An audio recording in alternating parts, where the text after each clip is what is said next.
आदेशित में सबसे पहले हम आपको हत्यारा बना देने वाले अंधविश्वास, रिश्तों की साजिश और धोखे के जहर के ताने बाने में बुनी ऐसी कहानी दिखाने जा रहे हैं जिसमें एक दामाद ने, ध्यान से सुनिएगा, बहुत बड़ी खबर है, हैरान कर देने वाली खबर है।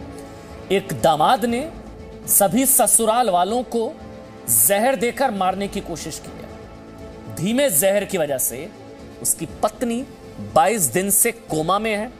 सास की तड़प तड़प कर मौत हो चुकी है। पत्नी की छोटी बहन की जिंदगी खत्म हो चुकी है और ससुर के शरीर में धीमा जहर उसे मौत की ओर खींच रहा है। रिश्तों की हत्या की इस कहानी में आरोपी जानते हैं कौन है?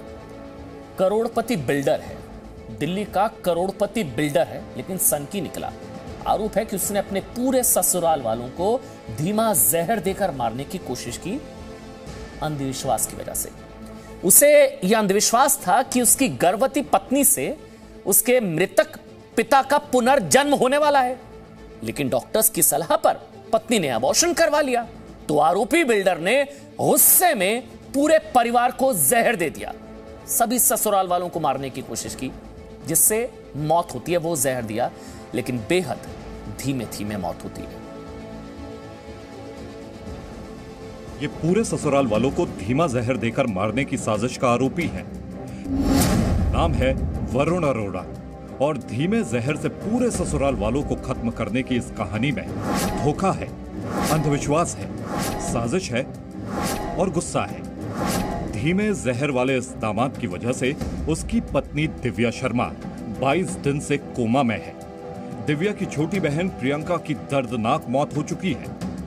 सास अनीता शर्मा कई दिन तड़पने के बाद दम तोड़ चुकी है और वरुण के ससुराल में जो जिंदा बचे हैं वो हैं उनके ससुर देवेंद्र शर्मा। इनके शरीर में भी धीमा जहर है, जिसकी वजह से उनके बाल झड़ रहे हैं और जिंदगी पर मौत का खतरा बना हुआ है। देखिए, मेरे सारे बाल झड़ गए हैं, जो उसमें मेरी बीवी के भी बाल झड़ गए, बहुत घने बाल थे, बहुत भयंकर झड़े हैं। मेरी बेटी को तो उसके पति ने गंजा कर दिया, उसके झड़े हैं। मेरी जो छोटी बेटी थी उसकी भी मृत्यु हुई थी, तो उससे पहले जब वो कंबल, क्योंकि कंबल वगैरह उतारते सारे बाल ही बाल हो जाते थे, तो सारे सिम्टम उसमें भी आए थे। अब मेरे में भी है। मेरे शरीर में इस समय 768 शायद ऐसा ही है। मेरे शरीर में भी इस समय भी जहर है, थैलियम का, इस समय भी जहर है। अब सुनिए दिल्ली के पौष इलाके ग्रेटर कैलाश में रहने वाले वरुण अरोड़ा ने पत्नी समेत पूरे ससुराल वालों को कैसे मारने की। इसके लिए वरुण अरोड़ा ने 31 जनवरी को सभी ससुराल वालों को धीमा जहर दिया। ये धीमा जहर उसने मछली में मिलाकर दिया। थैलियम नाम का ये धीमा जहर मछली के जरिए ससुराल वालों के शरीर में गया और सभी की तबीयत बिगड़नी शुरू हुई। सभी के तेजी से बाल झड़ने लगे, शरीर सुन्न पड़ने लगा, दिमाग सोचने समझने की शक्ति गंवाने लगा। थैलियम नाम के धीमे जहर की वजह से वरुण की पत्नी दिव्या कोमा में चली गई। धीमे जहर वाला खाना खाने की वजह से 15 दिन बाद दिव्या की छोटी बहन प्रियंका की 15 फरवरी को मौत हो गई और 21 मार्च को वरुण की सास अनीता शर्मा ने भी दम तोड़ दिया। दोपहर के वक्त मेरा दामाद ने मेरी बड़ी बेटी को पहले फ़ोन किया कि मैं लेकर आ रहा हूँ। उसने कहा नहीं, आप मत लेकर आई। नहीं, आज मैंने बहुत अच्छी फ़िश बनाई है तो आपके लिए बना के ला रहा हूँ। उसमें मुझे मेरी वाइफ ने बहुत थोड़ी सी फ़िश दी और मैंने उसके बाद ली भी नहीं। और ये सब घर जाने वाला था, लेकिन नहीं गया, क्योंकि मेरी बेटी जो घर में नहीं थी, छोटी वाली बेटी, उसने इंतज़ार किया और करीब 6-7 बजे वो फिश जब प्लेट में लेकर आए, बड़े पीस इसके उसमें डाले। खुद एक दाना भी फिश का नहीं खाया। कहने लगा मैं लाफ्टर शो देख रहा था, मेरी नस खिंच गई है हंसने से, मैं खा नहीं पाऊंगा, जबकि बोल वो पूरा रहा था और उसने एक दाना भी फिश का नहीं खाया। अब ये जानिए कि वरुण ने पत्नी समेत सभी ससुराल वालों को धीमे जहर से मारने की साजिश क्यों रची। इसके पीछे वरुण और उसके परिवार के अंधविश्वास की कहानी है। वरुण और दिव्या के आईवीएफ तकनीक से 2 बच्चे हुए थे। इसके बाद प्राकृतिक ढंग से दिव्या गर्भवती हो गई, लेकिन डॉक्टर्स ने कहा कि अगर वो बच्चों को जन्म देगी तो उसकी जान को गंभीर खतरा है। लेकिन वरुण का परिवार ये बच्चा चाहता था, क्योंकि उसे अंधविश्वास था कि बच्चे के जरिए वरुण के पिता का पुनर्जन्म होने वाला है, लेकिन तीसरे बच्चे को जन्म देने से जान के खतरे को देखते हुए दिव्या ने अबॉर्शन करा लिया। इसी से नाराज होकर वरुण ने ससुराल के सभी लोगों की हत्या करने का फैसला कर लिया। कई दफ़ा एग्रेसिव ट्रीटमेंट होती है, जो एक प्रूसियन ब्लू होती है, वो भी they were very kind enough. Administration और फैमिली, मेन तो मैं बोलूँगा थैंक्स टू फैमिली, उन्होंने उसको अरेंज करवाया। And thanks to some our doctor colleague जो इसके केयर में इन्वॉल्व थे, उन लोगों ने सपोर्ट किया, ये दवाइयाँ भिजवाई। ये कॉमनली अवेलेबल नहीं होती है इंडिया में। अब ये जानिए कि वरुण को ससुराल वालों को धीमा जहर देकर मारने का आइडिया कैसे आया। तो धीमे जहर की साजिश में इराक के पूर्व तानाशाह सद्दाम हुसैन उसकी प्रेरणा बना। वरुण ने गूगल पर सर्च किया how to kill person with slow poison. इसके बाद वरुण को थैलियम नाम के जहर का पता चला। सद्दाम हुसैन भी अपने विरोधियों को मारने के लिए थैलियम का उपयोग करता था। वरुण ने पुलिस को बताया कि उसने यह जहर 22,000 में खरीदा था। और अब पुलिस ये जानना चाहती है कि थैलियम जैसा खतरनाक जहर वरुण को भारत में कैसे मिला। ये उसने जब उसको लगा कि इस तरीके का शक इसके ऊपर आएगा कि बाकी सब पूरे परिवार के ब्लड सैंपल में जो है वो थैलियम मिल रहा है, बस इसी के में नहीं मिल रहा है, तो अपनी अरेस्ट के एक दिन पहले इसने ज़रा सा थैलियम जो इसके पास बचा हुआ था वो इसने पानी में घोल करके कंज्यूम कर लिया। और अभी इसको भी अंडर ऑब्जर्वेशन फिर हॉस्पिटल में रखा गया। दामाद की जहर वाली साजिश का खुलासा अस्पताल की मेडिकल जांच में हुआ। मेडिकल में पता चला कि वरुण की पत्नी दिव्या के शरीर में जहर की मात्रा काफी ज्यादा है और जहर की ज्यादा मात्रा की वजह से ही दिव्या की मां अनीता और छोटी बहन प्रियंका की मौत हो चुकी है। सोचिए, जिस वरुण को सिर्फ किराए के तौर पर हर महीने 4 लाख से ज्यादा मिलते हैं, जो दिल्ली के अमीर परिवार में से एक है, उसने अंधविश्वास और गुस्से में अपना परिवार भी बर्बाद कर डाला, अपना ससुराल भी और अपने 2 छोटे बच्चों की जिंदगी भी। प्रमोद शर्मा, जी मीडिया, दिल्ली। अब जानलेवा अंधविश्वास इसको कह सकते हैं आप, लेकिन ये अपराध है, संकीपना है, ये संकी करोड़पति कारोबारी आप इसको कहिए। मेरे साथ नीरज गौड़, जी मीडिया संवाददाता, इस वक्त लाइव जुड़ चुके हैं। नीरज, पुलिस क्या कह रही है? इसको तो गिरफ्तार कर लिया गया, लेकिन इसके माता पिता भी क्या इस पूरी साजिश में, कॉन्स्पिरेसी में शामिल थे? उन्हें पता था ये सब हो रहा है? इसकी मां बिल्कुल अमर, मैं आपको बताऊं कि जिस तरीके से पुलिस लगातार इस पूरे मामले की जांच कर रहे हैं, और वहीं पर पुलिस का ये भी कहना है कि जो कि ये है वरुण अरोड़ा है, उसके जो पिता हैं उनकी मौत हो चुकी है कुछ समय पहले ही, और उसके बाद में जो उनकी मदर है उनकी उम्र तकरीबन 72 के आसपास है। तो फिलहाल अभी उनका कोई रोल सामने नहीं आया है, लेकिन जिस तरीके से पुलिस लगातार इस पूरे मामले की जांच कर रही है, आसपास के इलाके में जो सीसीटीवी कैमरे हैं उनकी फुटेज को भी पुलिस देख रही है ताकि एविडेंस के तौर पर उसको आगे कोर्ट में दिखाया जा सके। लेकिन सवाल यह भी है कि आखिरकार ये थैलियम जो है कहां से लेकर के आया था, उसको लेकर के भी पुलिस इससे पूछताछ कर रही है। और पुलिस को इसने ये भी बताया कि गुमराह करने के लिए कि आखिरकार इसने भी जो है थैलियम का सेवन किया था, क्योंकि इसको डर लगने लगा था कि कहीं ना कहीं पुलिस अब इसको भी गिरफ्तार कर लेगी, पुलिस अब इसको भी जो है अपने चंगुल में इसको ले लेगी। तो कहीं ना कहीं इसको डर लगने लगा, और फिर उसके बाद में इसने कुछ जो कि अंश होता है वो उसने लिया है। फिलहाल पुलिस का कहना है कि लेकिन इसको देखने से ऐसा नहीं लग रहा है कि इसने आखिरकार थैलियम का सेवन किया होगा, लेकिन फिर भी डॉक्टरों की निगरानी में है। पुलिस का कहना है कि इसको गिरफ्तार करने के बाद हमने इसको न्यायिक हिरासत में भेज दिया है, और इससे अगर जरूरत पड़ेगी तो उससे पूछताछ की जाएगी। करीबन 22,000 रुपए में इसने थैलियम खरीदा था, और पूरी साजिश के तहत इसने इस हत्या की वारदात को अंजाम दिया, और पुलिस ने इसमें संगीन धाराएं ऐड की हैं। यही हैरानगी है कि इराक वाला, ये सद्दाम वाला जहर इराक से दिल्ली कैसे पहुंच गया थैलियम, इसकी भी जांच हो रही है। फिलहाल के लिए बहुत बहुत शुक्रिया नीरज, ये पूरी खबर हम तक पहुंचाने के लिए। आगे बढ़ते हैं और अब बात साजिश के सुपर कॉप की। जी हां, एंटीलिया केस में निलंबित असिस्टेंट पुलिस इंस्पेक्टर सचिन वजह की रिमांड बढ़ा दी गई है। यह आज की खबर अपडेट है। सचिन वजह अब 3 अप्रैल तक एनआईए की रिमांड में रहेगा। आज सचिन वजह को लेकर हमारे पास 5 नए खुलासे हैं। 5 नए खुलासे। सबसे बड़ा खुलासा ये सुपर कॉप से जुड़ा है। ध्यान से सुनिएगा, एनआईए सूत्र हमको बता रहे हैं कि सचिन वजह ने पूछताछ के दौरान बताया है कि एंटीलिया मामले की साजिश उसने सुपर कॉप बनने के लिए रची थी। शातिर सचिन वजह ने अपने दिमाग में एक प्लान बनाया था। उसने तय किया कि वो एक हाई प्रोफाइल फर्जी केस बनाएगा और उस केस को खुद सॉल्व करेगा, जिसके बाद उसका नाम होता और फिर वो सुपर कॉप बन जाता। मतलब उसका नाम होता, वो केस सॉल्व कर दिया उसने, वो खुद फर्जी केस बनाता। इसी चाहत में सचिन वजह ने मुकेश अंबानी के घर एंटीलिया के बाहर जिलेटिन से भरी कार को पार्क किया। दूसरा खुलासा सुनिएगा, एनआईए को सचिन वजह के घर से 62 जिंदा कारतूस मिले हैं। तीसरा बड़ा खुलासा मनसुख हिरेन की हत्या से जुड़ा है।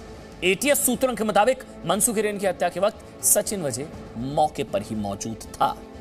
चौथा बड़ा खुलासा, ये आज की अपडेट हम आपको जल्दी से दे रहे हैं, सचिन वजह मनसुख की हत्या के बाद मुंबई लौटा था। और पांचवा खुलासा, सीएसटी से लेकर होटल ट्राइडेंट तक जांच एजेंसी को सीसीटीवी सबूत मिले और सीएसटी इलाके में मिले सीसीटीवी फुटेज में सचिन वजह और मनसुख हिरेन जो है वो एंटीलिया की घटना से 8 दिन पहले भी एक साथ देखे गए हैं। और सीसीटीवी फुटेज से एक और बड़ा सबूत ये है तस्वीर। जी हाँ, वो तस्वीर, ये तस्वीर आपको बता दें 16 फरवरी को शाम 7:25 की है, जब सचिन वजह होटल ट्राइडेंट में चेक इन करता है। उसके साथ 5 बैग होते हैं। जी न्यूज लगातार अपने निर्देशकों को बता रहा है कि उनमें से कुछ बैग में बहुत ज्यादा कैश मौजूद था। अब तस्वीरें 16 फरवरी की हमारी खबर को पुख्ता कर रही है। ये तस्वीर उस स्कैनर की जांच की है, देखिए आप, ये उस स्कैनर की है जिनसे सचिन वजह के बैग्स को स्कैन किया गया था। और इस बैग में आप भारी मात्रा में कैश को देख सकते हैं।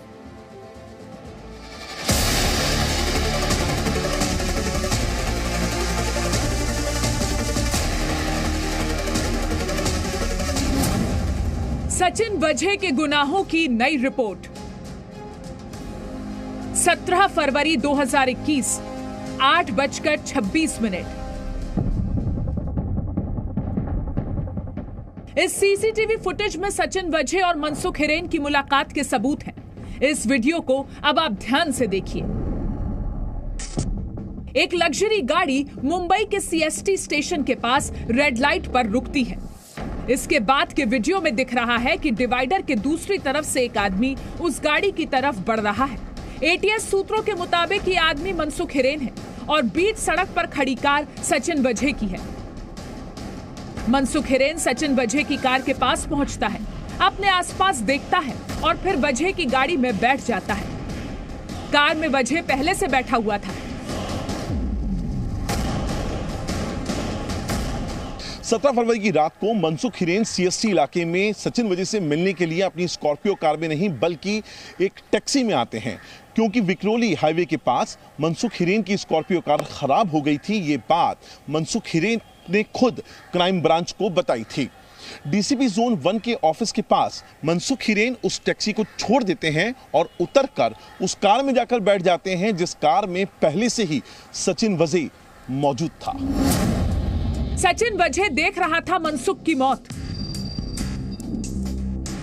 महाराष्ट्र एटीएस ने एनआईए को जो दस्तावेज सौंपे हैं उसके मुताबिक मनसुख की हत्या के वक्त सचिन वजह मौके पर मौजूद था। सचिन वजह ने एटीएस को अपना स्टेटमेंट देते हुए बताया था कि 4 मार्च को वो पूरे दिन मुंबई पुलिस के हेडक्वार्टर के सीआईयू यूनिट के ऑफिस में ही मौजूद था, लेकिन एटीएस सूत्रों के मुताबिक सचिन वजह ने झूठ बोला था। तो आखिर 4 मार्च का सच क्या है? 4 मार्च को रात 8:32 पर मनसुख को कांदीवली पुलिस स्टेशन से फोन कराया गया। एटीएस सूत्रों के मुताबिक मनसुख को ठाणे के घोड़बंदर रोड इलाके में आने के लिए कहा गया था। रात 9 बजे मनसुख को अगवा किया गया। रात 10 बजे मुलुंड टोल नाके पर एक ऑडी कार मुंबई आती दिखी। एटीएस सूत्रों के मुताबिक सचिन वजह उस रात ऑडी कार से ही मुंबई लौटा था। रात 11:48 पर सचिन वजह ने डोंगरी के टिप्सी बार पर छापेमारी की। एटीएस सूत्रों के मुताबिक वजह ने ध्यान भटकाने के लिए बार पर रेड की। सचिन वजह ने इसी का हवाला देते हुए कहा था कि मैं पूरे दिन और पूरी रात जो था वो मुंबई ही इसी बार में था, जबकि सच ये है कि सचिन वजह जब तकरीबन 8:30 बजे ठाणे के उस इलाके में थे जहां पर मनसुख हिरेन को झूठ बोलकर बुलाया गया था। 9 बजे उसको गाड़ी में अगवा कर लिया जाता है और उसके बाद उसकी हत्या होती है और उसके बाद तेजी से अपनी लग्जरी कार में सवार होकर सचिन वजह यहां आते हैं और यहां आकर इस बार के ऊपर रेड करते हैं। टिप्सी बार के मैनेजर राजेंद्र शेट्टी के मुताबिक 4 मार्च को पुलिस की रेड रात 11:30 बजे से लेकर 2 बजे तक चलती रही। वो अचानक आया, अचानक आके चेक करने के लिए। लेकिन उनको कुछ भी ऐसा इलीगल नहीं मिला? इलीगल कुछ नहीं है अपना बस। जी। और ये बताइए कितनी देर तक ये रेड, कितने बजे शुरू हुई ये रेड? 11:30 बजे के बाद। 11:30 बजे के बाद। और कितनी देर चली? 2 बजे बाहर निकला हूँ। रेड से पहले सचिन वजह बड़ी चालाकी से पहले मुंबई पुलिस हेडक्वार्टर में आता है, CIU के अपने ऑफिस में जाता है, अपने मोबाइल को चार्जिंग पर लगा देता है ताकि उसकी लोकेशन कमिश्नर ऑफिस दिखे। लेकिन वजह का शातिर दिमाग जांच एजेंसी को छका नहीं पाया। मुंबई से अंकुर त्यागी के साथ ब्यूरो रिपोर्ट, जी मीडिया। देखिए, पूरा दृश्यम बनाने की कोशिश की थी, लोकेशन भी बदलने की कोशिश की कि मोबाइल वहां पर रखकर जाऊंगा तो शायद लोकेशन ना ट्रेस हो पाए। पूरा दृश्यम बनाने की कोशिश की थी सचिन वजह। NIA कई और सवालों के जवाब तलाश कर रही है, जैसा कि वो रुमाल किसका है जिसका इस्तेमाल करके मनसुख हिरेन की हत्या के दौरान जिस रुमाल का इस्तेमाल किया गया वो किसका है। और हाँ, जो चिट्ठी सचिन वजह ने मुकेश अंबानी को धमकी देने के लिए लिखी थी, वो चिट्ठी जिस प्रिंटर से निकाली गई थी ना, वो प्रिंटर भी अब NIA के पास है। यानी कि सचिन वजह की सुपर कॉप वाली साजिश के सारे सबूत एक एक करके अब सामने आ रहे हैं और पोल खुल रही है।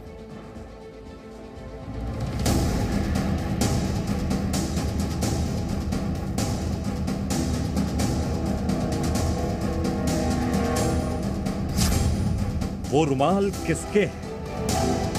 मनसुख हिरेन की लाश 5 मार्च को मुमरा के रेती बंदर स्थित खाड़ी में मिली थी। दावा है कि मनसुख का मुंह और हाथ बांधकर उसे जिंदा ही खाड़ी में फेंक दिया गया था। ATS सूत्रों के मुताबिक मनसुख के मुंह को रुमाल से बांधा गया था। पहले ATS और अब मनसुख मामले की जांच कर रही NIA ये जानने में जुटी है कि रहस्यमयी रुमाल किसके हो सकते हैं। जांच एजेंसी से जुड़े सूत्रों ने बताया कि मनसुख की हत्या के वक्त मौके पर सचिन वजह के साथ 3 लोग और थे। वहां वजह का खास सिपाही विनायक शिंदे भी था। रेती बंदर में मनसुख और सचिन वजह के बीच कहासुनी भी हुई थी। रेती बंदर पहुंचने के बाद मनसुख ने सचिन वजह से नाराजगी जाहिर की। इसके बाद क्लोरोफॉर्म के जरिए उसे बेहोश कर दिया गया। उसकी मौत को अंजाम देने से पहले यह सुनिश्चित कर लिया गया कि कहीं उसकी आवाज ज्यादा ना निकले या उसके मुंह से खून ना निकले, इसलिए उसके मुंह में रुमाल ठूंस दिया गया। रुमाल एक नहीं 4 हैं और रुमाल की फॉरेंसिक जांच की जा रही है। वजह की साजिश का प्रिंटर बरामद। यह वही प्रिंटर है जिससे सचिन वजह ने उस चिट्ठी का प्रिंट निकाला था, जो चिट्ठी एंटीलिया के बाहर स्कॉर्पियो में मिली थी। चिट्ठी में मुकेश अंबानी को धमकी दी गई थी। यह प्रिंटर वजह के खास विनायक शिंदे के ठाणे स्थित घर से बरामद हुआ है। गोल्ड सुमित करके बिल्डिंग है। इसी बिल्डिंग में ग्राउंड फ्लोर पे विनायक शिंदे रहते हैं और उनके ही घर से वो प्रिंट निकाली गई थी, उनके प्रिंटर से वो प्रिंट निकाली गई थी। ATS ने उस प्रिंटर को भी अपने सीज किया था और वो प्रिंटर अभी NIA के पास है। सभी एविडेंस NIA के ATS ने दे दिए है। इसके अलावा मुंबई के होटल ट्राइडेंट का एक और CCTV वीडियो जी न्यूज को मिला है। इस वीडियो में एक लैंड क्रूजर कार दिख रही है, जिसका जिक्र इस मामले में पहले भी किया गया है। 20 फरवरी को वीडियो में सचिन वजह ट्राइडेंट के गेट से कार में बैठकर बाहर जाते दिख रहे हैं। ठाणे से कपिल राउत के साथ राजीव रंजन सिंह, जी मीडिया, मुंबई। आगे बढ़ते हैं। पूरे भारत में अगर 30% मुसलमान इकट्ठे हो जाएं तो 4 पाकिस्तान बन जाएंगे। ये बयान सुनकर आपको गुस्सा आया होगा कि कौन है जो कह रहा है कि भारत में 30% मुसलमान अगर इकट्ठे हो जाएं तो 4 पाकिस्तान बन जाएंगे। आपको लगेगा ये तो कोई भारत का दुश्मन ये बयान दे सकता है, या तो ये बयान पाकिस्तान से आ सकता है जो भारत के टुकड़े टुकड़े होना देखना चाहता है, जो कह रहा है कि 30% मुसलमान एक साथ हो जाएं तो 4 पाकिस्तान बन जाएंगे। आपको लगेगा पाकिस्तान से आया होगा यह बयान, लेकिन ऐसा नहीं है। शेख आलम नाम है और ममता बनर्जी की पार्टी के नेता हैं, TMC के नेता हैं शेख आलम, जो भारत के टुकड़े टुकड़े होना देखना चाहते हैं। बयान दे रहे हैं कि भारत में 30% मुसलमान इकट्ठे हो जाएं तो 4 पाकिस्तान बन जाएंगे। और अगर 4 पाकिस्तान बने, आगे सुनिए, तो 70% यानी कि हिंदू कहां जाएंगे। हम चाहते हैं कि देशक ने TMC के नेता का ये देश विरोधी बयान आप जरूर सुने, लेकिन उससे पहले हम आपको इस बयान की क्रेडिबिलिटी रिपोर्ट के बारे में बता देना चाहते हैं। यह बयान सोशल मीडिया पर वायरल है। जी न्यूज़ इस बयान की पुष्टि नहीं करता है। ये वीडियो जी न्यूज़ के कैमरे से शूट नहीं किया गया है, लेकिन सोशल मीडिया पर यह बयान वायरल है। आपको यह बयान सुनना चाहिए टीएमसी नेता शेख आलम का। আমরা যদি 30% লোককে সারা ভারতবর্ষের 30% লোককে যদি এগ্রি করে দেওয়া হয়, চারটে পাকিস্তান তৈরি হবে। একটা পাকিস্তানের কোথায় যাবে ভারতবর্ষে এই 70%? আমরা যদি 30% লোককে সারা ভারতবর্ষের 30% লোককে যদি এগ্রি করে দেওয়া হয়, চারটে পাকিস্তান তৈরি হবে। একটা পাকিস্তানের पाकिस्तान के 2 टुकड़े किए हैं हिंदुस्तान ने, और ये जनाब हिंदुस्तान के टुकड़े करने के ख्याली पुलाव बना रहे हैं। वैसे देशहित में हम मानते हैं कि चुनाव आयोग को टीएमसी नेता शेख आलम के खिलाफ संज्ञान लेते हुए तुरंत कार्रवाई करनी चाहिए, क्योंकि ये सीधे सीधे धार्मिक भावनाएं भड़काने की कोशिश वाला बयान है और देश को तोड़ने की कोशिश वाला बयान है। चलिए अब आपको बंगाल में आज का राजनीतिक खेला देखना चाहिए। दोनों हाथ मिला करके मेरे साथ बोलेंगे, जय जय श्री राम, जय जय श्री राम। हर नागरिक राम के साथ जुड़कर के गौरव की अनुभूति महसूस करता है, लेकिन राम का विरोध ममता दीदी बंगाल की धरती पर करती है। अब हम स्वागत करना चाहेंगे माननीय मुख्यमंत्री ममता बनर्जी का मंच पर।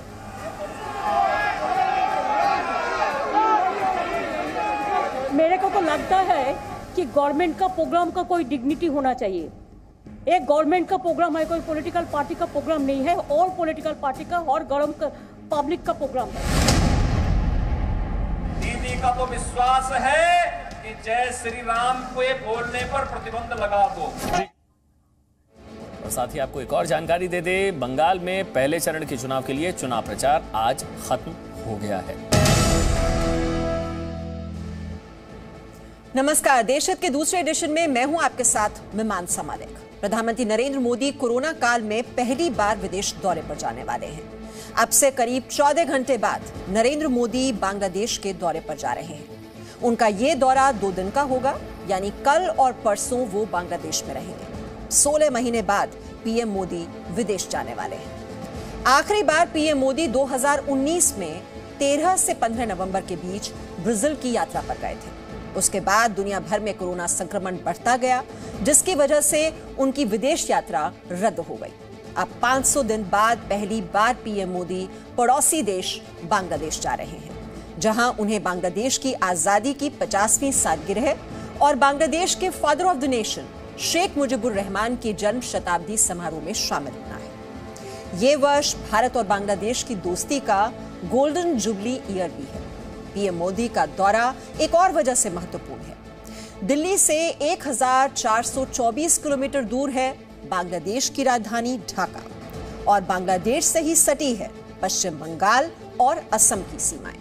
दोनों ही राज्यों में विधानसभा चुनाव भी होने वाले हैं, यानी कहीं न कहीं दौरे का राजनीतिक असर भी देखने को मिल सकता है। बांग्लादेश दौरे के दूसरे दिन पीएम मोदी बांग्लादेश के ईश्वरीपुर में जशोरेश्वरी मंदिर जाएंगे। ये मंदिर बांग्लादेश में हिंदुओं की आस्था के सबसे बड़े केंद्रों में से एक है। इसके अलावा मतुआ समुदाय के जनक माने जाने वाले हरिचंद ठाकुर की जन्मस्थली ओरकंडी भी जाएंगे नरेंद्र मोदी। पीएम मोदी के बांग्लादेश दौरे की कवरेज के लिए जी मीडिया वहां पहले से ही मौजूद है। जी मीडिया संवाददाता सिद्धांत सिब्बल ने वहां से एक्सक्लूसिव रिपोर्ट भेजी है। बांग्लादेश में जहां जहां जाएंगे प्रधानमंत्री मोदी, वहां से देखिए हमारे संवाददाता सिद्धांत सिब्बल की ये ग्राउंड रिपोर्ट।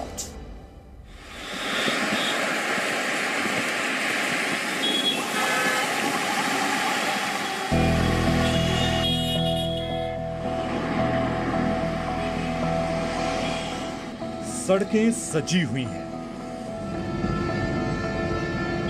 इमारतें जगमगा रही हैं। ये भारत नहीं बल्कि बांग्लादेश की राजधानी ढाका की तस्वीरें हैं। पूरे ढाका शहर को किसी दुल्हन की तरह सजाया गया है। बांग्लादेश अपनी आजादी की 50वीं सालगिरह मना रहा है। साथ ही बांग्लादेश के राष्ट्रपति शेख मुजीबुर रहमान का जन्म शताब्दी समारोह भी मनाया जा रहा है। बांग्लादेश के सबसे खास मौके पर मुख्य अतिथि होंगे प्रधानमंत्री नरेंद्र मोदी।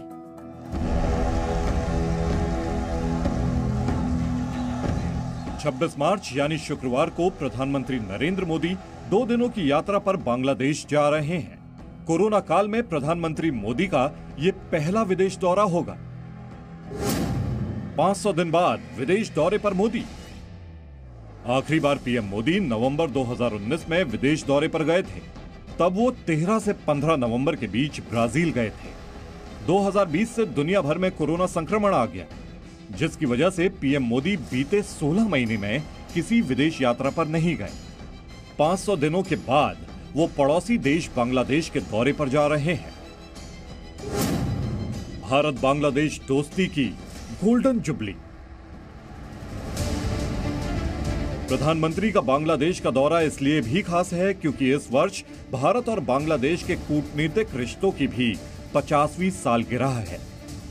यानी आसान शब्दों में समझाएं तो ये भारत और बांग्लादेश की दोस्ती की गोल्डन जुबली का भी साल है। प्रधानमंत्री मोदी को पिछले साल मार्च में ही बांग्लादेश जाना था, लेकिन कोरोना की वजह से वो दौरा टल गया था। अब प्रधानमंत्री मोदी 32 घंटों के लिए बांग्लादेश जा रहे हैं। 26 मार्च को सुबह 10:30 बजे पीएम मोदी ढाका एयरपोर्ट पहुंचेंगे। 10:50 पर पीएम मोदी राष्ट्रीय शहीद स्मारक जाएंगे, जहां बांग्लादेश की आजादी के लिए शहीदों को श्रद्धांजलि देंगे। शाम 4 बजे ढाका के नेशनल परेड ग्राउंड जाएंगे, जहां वो समारोह में शामिल होंगे। शाम को पीएम मोदी और शेख हसीना बंग बंधु बापू म्यूजियम का उद्घाटन भी करेंगे। 27 मार्च को प्रधानमंत्री मोदी बांग्लादेश के ईश्वरीपुर में जशोरेश्वरी मंदिर जाएंगे। इसके अलावा ओरकंडी में हरिचंद ठाकुर की जन्मस्थली जाएंगे। हरिचंद ठाकुर मतुआ समुदाय के जनक माने जाते हैं। भारत और बांग्लादेश के रिश्ते इस वक्त सोनाली अध्याय यानी गोल्डन एरा से गुजर रहे हैं।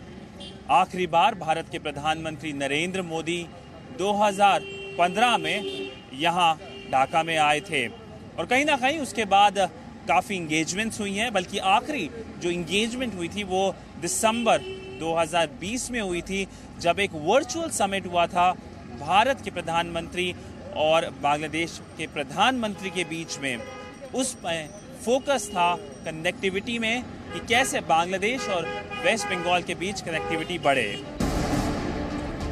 शेख मुजीबुर रहमान को बांग्लादेश का फादर ऑफ नेशन कहते हैं। ढाका की सड़कों पर हर जगह शेख मुजीबुर रहमान की तस्वीरें लगी हुई हैं। बांग्लादेश को आजाद कराने में शेख मुजीबुर रहमान की बड़ी भूमिका रही। उन्होंने पाकिस्तान की गुलामी के खिलाफ आवाज उठाई थी। 26 मार्च 1971 को बांग्लादेश की आजादी का ऐलान शेख मुजीबुर रहमान ने ही किया था।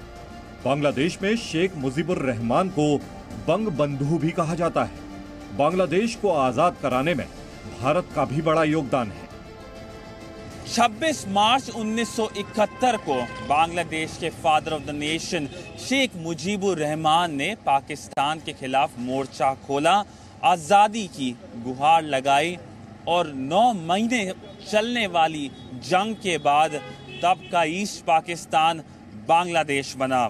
इसमें भारत की एक बड़ी भूमिका थी और इसी चीज ने भारत और बांग्लादेश के जो रिश्ते हैं उसकी नींव रखी। पिछले दिनों भारत ने शेख मुजीबुर रहमान को 2020 का गांधी शांति पुरस्कार के ऐलान के बाद प्रधानमंत्री मोदी ने ट्वीट किया था। बंग बंधु मानव अधिकारों और स्वतंत्रता के अग्रणी प्रणेता थे। वो भारतीयों के लिए भी एक नायक थे। बंग बंधु द्वारा दिखाई गई राह ने पिछले 1 दशक में भारत और बांग्लादेश की साझेदारी, प्रगति और समृद्धि की मजबूत नींव रखी है। साल 1971 से ही भारत और बांग्लादेश की दोस्ती की शुरुआत हुई। आज 50 साल बाद बंग बंधु शेख मुजीबुर रहमान की बेटी शेख हसीना बांग्लादेश की प्रधानमंत्री हैं और दोनों देशों की दोस्ती और संबंध पहले से कहीं ज्यादा मजबूत हुए हैं। कोविड के दरमियान में प्रधानमंत्री साहब कहीं बाहर नहीं गए हैं, तो इन हालात में भी तभी भी प्रधानमंत्री साहब आ रहे हैं। इसका ये मतलब आप निकाल सकते हैं कि बांग्लादेश हमारे विदेश नीति में और हमारे पूरे स्ट्रेटेजिक अप्रोच में कितना भारी जगह लेता है। बांग्लादेश हमारे लिए हमारे एक्ट ईस्ट पॉलिसी और हमारे पड़ोसी पहले पॉलिसियों में इन दोनों के मिश्रण में बिल्कुल बीच में आता है। भारत बांग्लादेश की दोस्ती की एक नई मिसाल तब देखने को मिली थी जब इसी साल गणतंत्र दिवस परेड में बांग्लादेश की सशस्त्र बलों की टुकड़ी शामिल हुई थी।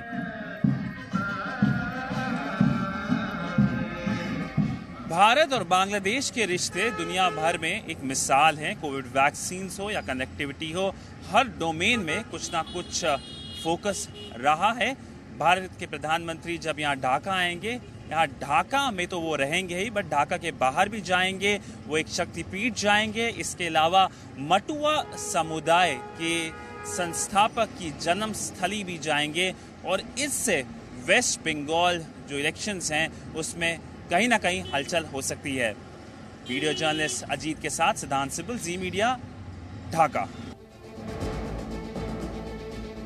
तो प्रधानमंत्री नरेंद्र मोदी 2 दिन के बांग्लादेश के दौरे पर जा रहे हैं। परसों यानी 27 मार्च को मोदी बांग्लादेश के ईश्वरीपुर में मां जशोरेश्वरी देवी के मंदिर जाएंगे। ये मां काली का मंदिर है और शक्तिपीठ है। इसके बाद बांग्लादेश के ओरकंडी में मतुआ समाज के मंदिर भी वो जाने वाले हैं। कैसे पीएम मोदी का ये बांग्लादेश दौरा बंगाल के चुनावी राजनीति पर भी असर डालेगा, देखिए बांग्लादेश से हमारी ये ग्राउंड रिपोर्ट।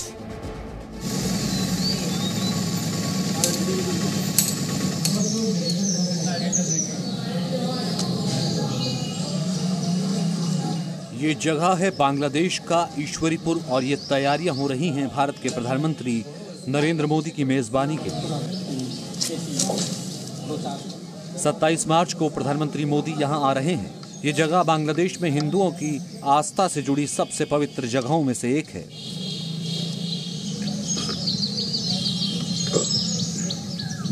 ये है बांग्लादेश में मां काली का प्रसिद्ध जशोरेश्वरी देवी मंदिर।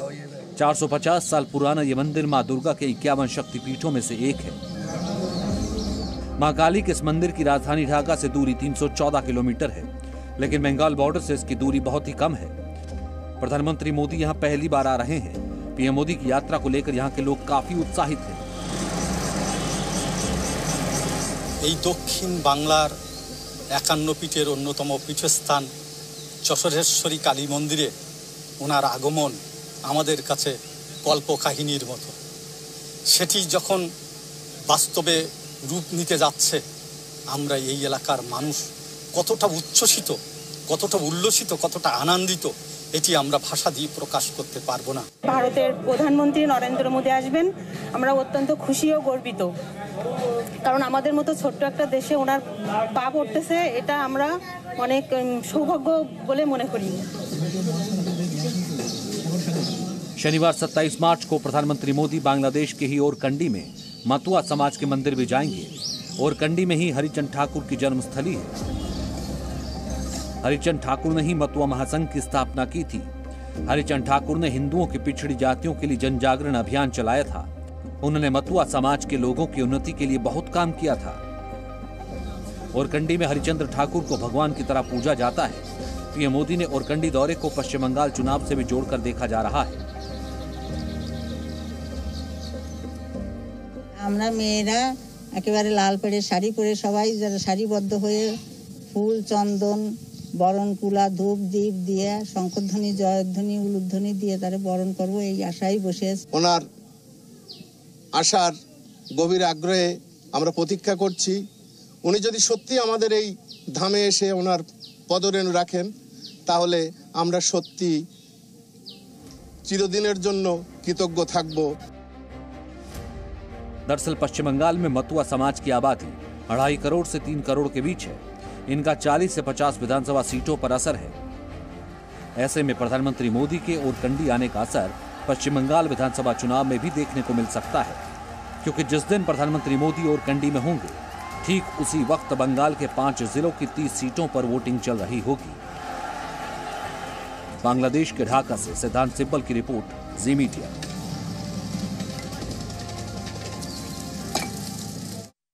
और आपको जानकारी दे दें, 1 लाख रुपए की रिश्वत ली और 15 लाख रुपए चूल्हे में फूंक डाले। जी हाँ, ये कहानी जो हम आपको बता रहे हैं राजस्थान के एक तहसीलदार की है। सिरोही जिले के एक घूसखोर तहसीलदार के घर जब एंटी करप्शन ब्यूरो वाले पहुंचे तो उसने दरवाजा बंद कर सारे नोट जला डाले।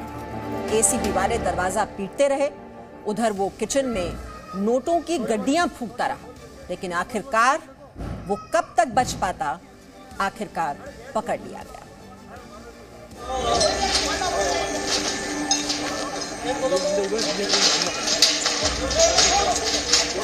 ये तहसीलदार का घर है,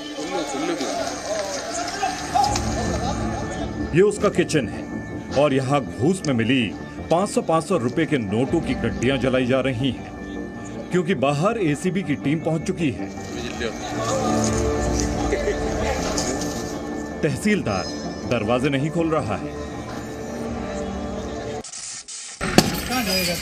अरे अब कहाँ जाओगे? क्या फायदा, क्या बाहर आना पड़ेगा नहीं यार, बाहर अधिकारी खड़े हैं, लोग खड़े हैं, कितने लोग खड़े रहोगे? हाँ आ जाओ। एसीबी वाले किचन की खिड़की के शीशे तोड़ते हैं तो तहसीलदार कहता है आ रहा हूँ। तमीज नहीं है, आ जाओ बाहर आ जाओ। तहसीलदार तसल्ली देता है, लेकिन वो ना तो बाहर आता है ना गेट खोलता है, वो गड्डियां जलाने में जुटा है। कहता है चाय बना रहा हूँ। ये देखो, ये अंदर आग लगा रहा है। अरे वो कोई नहीं कोई नहीं लगा दो, नहीं आपको लगाने जो लगा दो। चाय बना रहे। हाँ नहीं चाय बनाओ, ये दिख रहा है हमें भी। चाय इसमें आग में चाय बनती चाय। एसीबी वाले समझा रहे हैं, बुला रहे हैं, और वो नोट की गड्डियां चूल्हे में झोंकता जा रहा है। अरे गेट खोल दो तहसीलदार साहब, क्यों इज्जत खराब कर रहे हो? वो आ गए पीछे, बच्चे भी हैं घर में, परिवार है। दहशत में बच्चा रोने लगता है, लेकिन तहसीलदार कभी कपड़े से खिड़की ढकने की कोशिश कर रहा है, कभी फटाफट गड्डियां जला रहा है। तभी एक महिला भी किचन में आ जाती है। ये मिसेस तहसीलदार बताई जा रही है। ये बच्चे अंदर परेशान हो रहे हैं, ये मैडम है। मैडम ये बात अच्छी नहीं है इनकी, मैं आपको इतना बता रहा हूँ, ये ठीक नहीं है। ये आप कम से कम, आप तो एक लेडीज हो, ये हरकत ठीक नहीं है, आपको समझ।